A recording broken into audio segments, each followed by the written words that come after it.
নমস্কার বন্ধুরা, beauties kitchen and passion চ্যানেলে আমার পরিবারের সকল সদস্যদের জানাই স্বাগত। আজ আবার একটি সকাল হতে না হতেই নতুন ভিডিও নিয়ে চলেছি। বললাম না, কিছুদিন পরে যখন ফ্রি হয়ে যাব প্রায় দিনই তোমাদের সাথে ভিডিও নিয়ে আবার চলে আসবো আগের মতো রুটিন অনুযায়ী। আর ভাবির মুখে হাসি দেখেছো? একদম আর ধরে না, পরীক্ষা শেষ বলে কথা। আর দেখো একটু একটু করে কিন্তু এই মিনি গোলাপের গাছটিতে ফুল ধরছে। আর আমার এই গাছটা জানো, মানে প্রথম গোলাপ গাছ, তার গাছটা মরো মরো অবস্থা, কি জানি আর বাঁচবে কিনা। মেয়ের আনন্দ তো আর ধরে না, দেখতেই পাচ্ছ সকাল সকাল সে ব্যাগ নিয়ে বসে পড়েছে। আর জীবনে ওর এত বড় হওয়ার পরে প্রথম ঘুরতে যাওয়া বলে কথা। পুরো সেই 10-10টা বছর অপেক্ষার পর আর সেই অপেক্ষার অবসান। কারণ এই তো মেয়ে যখন সেই 3 বছর বয়স ছিল তখনই সে ঘুরতে গেছিল। তারপর থেকে তো আর ঘুরতে যাওয়ার সুযোগ হয়নি। আর জ্ঞান হওয়ার পরে এই জীবনে প্রথম ঘুরতে যাবে। সবাই ঘুরতে যেত, বন্ধুবান্ধবরা ওর, আর এসে বলতো, মা সবাই ঘুরতে যাচ্ছে, আমি কি আর ছোটো বয়সে ঘুরতে যেতে পারবো না? অবশেষে সেই ওর স্বপ্নটা আজকে পূরণ হতে চলেছে। আমাদের একটা 10 বছরের অপেক্ষার অবসান। এই 3 জনে মিলে মেয়েকে নিয়ে বড় হওয়াতে একটুখানি আউটিংয়ে যাব। কোথায় যাব সেটা তোমরা অবশ্যই দেখতে পাবে। আমার ফ্যামিলিকে ছাড়া তো আমি ঘুরতে যেতে পারি না। আমি সাথে করে গেলে তো আমার ফ্যামিলিকে নিয়েই যাব। আমার ইউটিউবের পরিবার বলে আছে, সেই বন্ধুগুলোকে কি আর সঙ্গে না নিয়ে যাওয়া যায়? হয়তো সাথে নিয়ে যেতে পারবো না, কিন্তু ভিডিও করে করে তোমাদের সাথে শেয়ার করতে পারবো, সেটাও একটা আনন্দের। এখন দেখতে পাচ্ছ মেয়ে ছাদে ওই নিয়েই বসে রয়েছে। ট্রলিটা বের করা হয়নি বলে মুখটা ফুলিয়ে রেখেছিল। ট্রলিটা বের করে দেওয়ার পর দেখো আনন্দে ডগমগ। চলো, নিচের কাজ মোটামুটি হয়ে গেছে। মা রান্নাটা আজকে করছে। মিঠু দিদিদের ওইদিকে জানো, দিদিদের গলিটাতে না একটা লাল জবা এত সুন্দর দেখতে হয়েছে। তো ওই দিকেতে মা সেদিনকে গেছিল, দুটো ফুল নিয়ে এসেছিল। আমার কালারটা এত পছন্দ হয়েছে, লাল মানে একটু অন্য রকম লাল। তো তাই জন্য আমি বলেছিলাম একটু ডাল নিয়ে এসো না। মা আবার যে আজকে দেখো জবা গাছটার ডাল নিয়ে এসেছে। এই ডালটা এখন আমি লাগাবো। সেই সকাল থেকে নিচে তাজাই আছে। যদি ফুল ফোটে আর যদি গাছটা বাঁচাতে পারি তোমাদের দেখাবো। এত চমৎকার রং, এত সুন্দর, মন জুড়িয়ে গেছে জানো তো, মুগ্ধ হয়ে গেছি আমি। গাছটার প্রেমে পড়ে গেছি যথারীতি। তো এইটাই এখন লাগাতে এসেছি। নিচে টুকটাক করে কাজ চলছে। চলো এখন গাছটা লাগিয়ে নি। প্রত্যেক বছর এই সময় ছাদে আমার একদম গাছ ভর্তি থাকে। এবছর এখনো এসে জুটেনি, কারণ ইন্দ্রজিতের রেগুলার ডিউটি সামনে ছুটি নিচ্ছে বলে, আর বাবিনের পরীক্ষা ছিল, ওই চলছে বলে সব মিলিয়ে হয়েই ওঠেনি গাছ আনা। আর এখন এই যে গাছ, এই টবটা দেখতে পাচ্ছ, ওই গাছ লাগানোরই, সেটা মাটিটা এত শক্ত হয়ে গেছে, সেটা ওই রকমভাবে মাটিটা বের করতে গিয়ে হাতটাই দিলাম একটা কোপ বসিয়ে। কি শীতকালের দিনে দেবে একটু লেগে গেলেই ঠোকা লেগে যাক, এমনি হোক তো বেশ ব্যথাই লাগে। তো যাই হোক, কী আর করা যাবে, অতি কষ্টে যেহেতু মাটিটা জমাট বেঁধে একদম শুকনো খটোমটো হয়েছিল, তো যা হোক করে উল্টে পাল্টে ঝেড়ে নেড়ে আর দেখো মাটিটাকে যা হোক করে ঢালতে পেরেছি। এবার ওকে মুগুর পেটা, ওই খুরপি পেটা যাই বলো সেটা করে এখন এই মাটির চাংটাকে ভালো করে ছাড়াতে হবে। আর গাছ লাগানোর জন্য সব থেকে জরুরি হলো এই মাটিটা তৈরি করা। আর এই সময় শীতকালে আমার ছাদ ভর্তি থাকে, সেজে থাকে গাছপালাতে। কিন্তু এবারে এত দেরি হলো, এখনও গাছ আসলো না। জানি না এবারে সেই সৌভাগ্য সুযোগ হবে কিনা আমার আনা, ছাদটিকে, আমার সুন্দর ছোট্ট ছাদটাকে সাজিয়ে তুলতে পারবো কিনা। অবশেষে জবা গাছটাকে লাগিয়েই দিলাম। তবে ইচ্ছা আছে ঘুরে আসার পরে অবশ্যই গাছ নিয়ে এসে লাগাবো। বেশি দেরি হবে না, নভেম্বরের শেষ ডিসেম্বরের শুরু, এরকমই গাছপালা লাগাই আমি। চলো, চান টান সব হয়ে গেছে, ইন্দ্রজিৎ পুজোও করে দিয়ে গেছে। আর আজকে কি রান্না করেছি সেটা দেখায়। ভাত আর এই যে পার্শে মাছের ঝাল। আর মা আজকে সকালবেলায় এই রাস্তার দিকে যাচ্ছিল দৌড়ে মোচা নিয়ে। তো মা মোচা নিয়ে এসে মোচা কেটে, আর দেখো কি সুন্দর মোচার ঘন্ট করেছে। মোচা খেতে কিন্তু বেশ ভালো লাগে। আর শীতকাল মানে তো পালং শাক, এই যে পালং শাক দিয়ে, শিম দিয়ে, বেগুন দিয়ে, সব দিয়ে একটা চচ্চড়ি। আর এটা যেন সবার ঠান্ডা লেগেছে বলে কালো জিরে, রসুন, ঘি এটা দিয়ে একটু ভাজা ভাজা করেছে। যেহেতু ঘি দেওয়া হয়েছে আর শীতকাল, তাই ঘিটা জমে একদম পুরো বসে গেছে। আর এটা দেখতে কেমন কদবেল মাখা লাগছে না? তো এইরকমই কি আর করা যাবে, খাওয়ার আগে ওটা একটু গরম করে নিলেই আবার এটা ঠিক হয়ে যাবে। আর এত কাজ দেয়, গা হাত পায়ে ব্যথা বলো, মানে সর্দি ঠান্ডা কাশি সব ভালো হয়ে যায় এটা প্রথম পাতে খেলে। আর দেখো সব কিছুর পরে দুপুরবেলা এই মেয়েকে নিয়ে এবার বসেছি। খাওয়া দাওয়া হয়ে গেছে, সে সাজুনি বুড়ি, পরীক্ষা শেষ হয়ে গেছে, কি করব চলো তাকে একটি নতুন শাড়ি বের করে দিতে হবে। আর এখন তাকে ওই শাড়িটি লেহেঙ্গা স্টাইলে পরিয়েও দিতে হবে। আর যার মায়েদের মেয়ে থাকে সে তো মায়েরা জানি সাজুনি হয়, তাদের জন্য একটুখানি সাজগোজ সঙ্গ সময় সবই দিতে হয়। তা আমারও তাই বিকল্প নেই।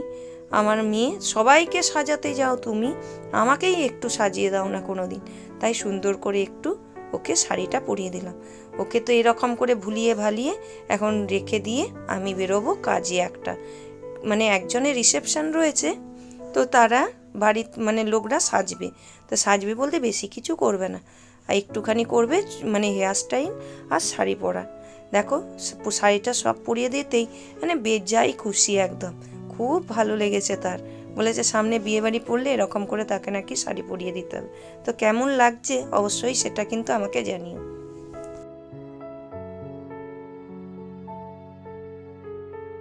আমার তো আসতে অনেকটাই লেট হয়ে গেছে, আর এখন শীতকালের সময় একটু লেট হলেই মনে হয় অনেক লেট হয়ে গেছে, মানে অল্পতেই অন্ধকার হয়ে যায়।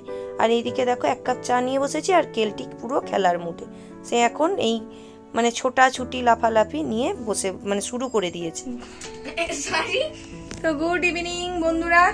তো আমি তো এই মাত্র একটুখানি হাউজিং এ কাজে গেছিলাম, আসার পথে ঘুষ বাবির জন্য একটুখানি চুরমুর আনতে বলেছিল, নিয়ে আসলাম, অনেকদিন খাইনি ও।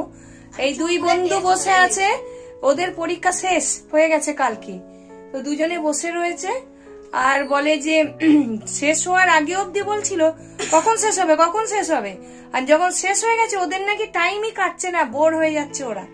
তো ও এসেছে স্নেহা আমার মেয়ের কাছে একটুখানি আড্ডা দিতে, গল্প করতে, সময় কাটাতে। আর নিচে দেখো কেলটি ম্যা ম্যা করেই যাচ্ছে। আমি নিয়ে আসতে যাচ্ছিলাম, ও 4 ঘন্টা ধরে জল খাবে, তো আমরা কি করব?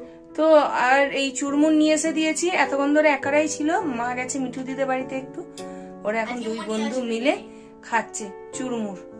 তো তোদের কি টাইম কাটছে না নাকি পরীক্ষা হয়ে যেতে? মানে আমরা সন্ধ্যাবেলা ফোন দেখে বেলা করে ঘুম থেকে উঠে টিভি দেখাও নিজেদের সময় কাটিয়ে উঠতে পারছি না।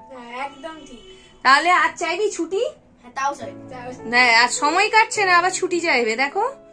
আর বাবি তো হ্যাঁ, আর বাবি তো আজকে পরীক্ষা হয়ে যেতেই ট্রলি বের করেছি, আর সেটা নিয়ে ওপর নিচ চারদিক ঘুরছে, কাকিমণির বাড়ি যাচ্ছে। হ্যাঁ কতদিন পর? 10 বছর পর। 10 বছর পর আমরা একটু ঘুরতে যাবো সবাই মিলে। আমরা 10 বছর, তুইও তো তাই, তুইও 10 বছর পর, তাই মাঝে শুধু তুই তারাপীঠটা গেছিলি। তাছাড়া এমনি 10 বছর পর আমাদের শিখে ছিঁড়েছে, আমরা একটুখানি ঘুরতে যাওয়ার প্ল্যান করেছি। দেখা যাক, এবার বলতে পারছি না, যতক্ষণ না ট্রেনে চাপি কোথাও যাওয়া হয় ততক্ষণ অব্দি একটা টেনশন থেকেই যায়। তাছাড়া ওগো দেখা যাক, যাবো যাবো যাবো যাবো একটা আনন্দ করেছি এবার পরীক্ষা শেষ হয়ে যেতে।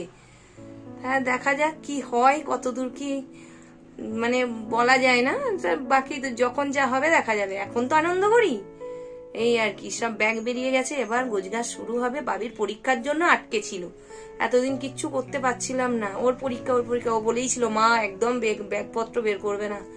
পরীক্ষা শেষ হয়ে গেছে, এবার ব্যাগ বেরিয়েছে, এবার গোছগাছ শুরু। আর মাঝে মাত্র একটা সপ্তাহই বাকি রয়েছে। হ্যাঁ আর একটা সপ্তাহ বাকি রয়েছে, এখনো যদি টুকটুক টুকটুক করে না বের করি গোছাই। আর 10 বছর যেহেতু ঘুরতে যাইনি, ট্রলিগুলো তো একদম সেই চেনগুলোই জং পড়ে গেছে, তো সেগুলোকে একটু তেল দেওয়া, মোছা, রোদে বের করা, এগুলো থেকেই যাই করতে হয়।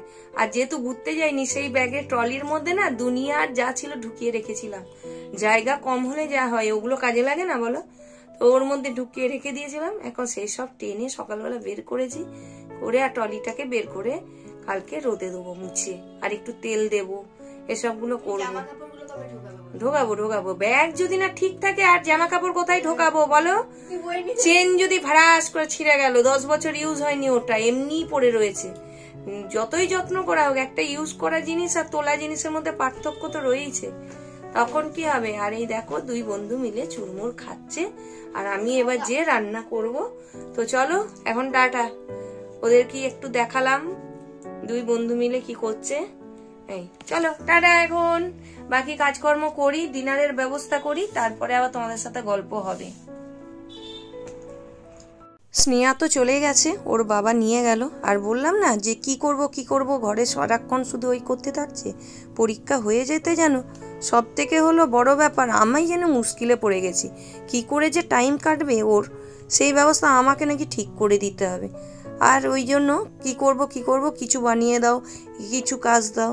ও নিজেই এখন এই বানিয়ে খাচ্ছে কি একটা জিনিস আলু দিয়ে, এই পকোড়া মতো এরকম কি বানাবে, ইউটিউব দেখছে আর বানাবো বলে রেডি হচ্ছে। শুধু যে করবে তা তো নয়, তার তো সাথ দিতে হবে আমাকেও সমানে। মানে তোমার একটু বসবো বললেও হবে না, একা তো আর ছাড়া যায় না। পুরো একদম, যেহেতু ওর অভ্যাস নেই, অনেক বাচ্চাই এই বয়সেতে অনেক কিছু টুকটাক করে খায় আমি জানি, কিন্তু বাবি যেহেতু করে না, বাবিকে একা ছাড়াও যায় না। আর দেখো ওই আলুগুলোকে কেটে পিস পিস করে, আর তারপরে এখন এবার তেল গরম বসিয়েছে, ময়দা দিয়ে কী যে সব করলো, আর দিয়ে দেখো কড়াইয়ে ছেড়েই বোধহয় সে ছুট দিয়েছে। এখন সে কড়াইয়ে চাপিয়ে দিয়েছি, ভাজা ভাজা করে ওটাই এখন খা, কিছুক্ষণ তো সময়টা কাটবে। স্নেহা তো যতক্ষণ ছিল একটুখানি বেশ টাইম কেটে গেল, কিন্তু স্নেহা যেই না চলে গেছে আবার শুরু হয়েছে। কি করব এরপর সন্ধ্যাবেলা, এতটা টাইম, সন্ধ্যাবেলা আসলেই জানি আমার আতঙ্ক লেগে যায়, এই বলতে থাকছে সে।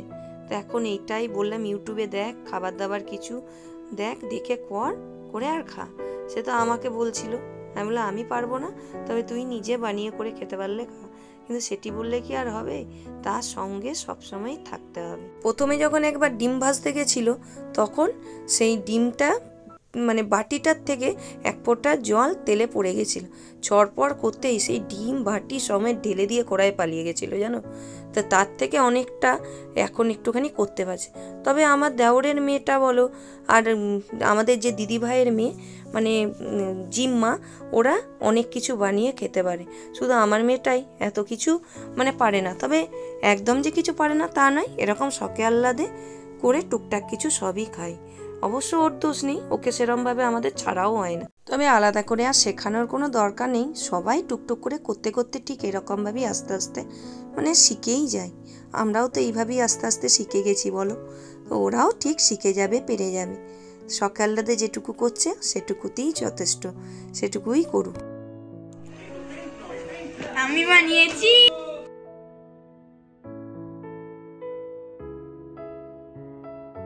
হ্যাঁ, আমার স্পেশাল রেসিপি। কেমন খেয়ে দেখা সব, মামামকে ওটা দে।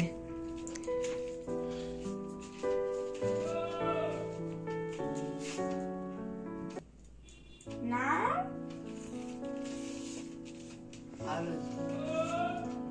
এই দে।